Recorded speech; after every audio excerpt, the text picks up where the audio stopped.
প্রিয় দেশবাসী, আসসালামু আলাইকুম। আমি মোহাম্মদ আলামিন।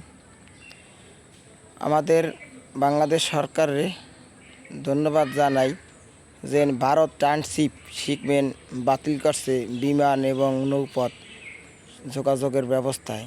এতে বাংলাদেশ সরকারের সহযোগিতা ব্যবসায়ীরা সবাই মিলে করেন।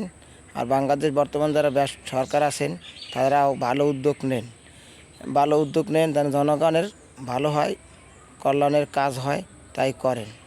আর এখন বর্তমানে যে পরিস্থিতি, কেউ ভালো কেউ চায় না, এতে গ্রামবাসী হোক আর শহর পর্দায় হোক আর রাজধানীতে বিদেশিরাই হোক, এদেশের ভালো কেউ চায় না, চায় ক্ষতি করতেই।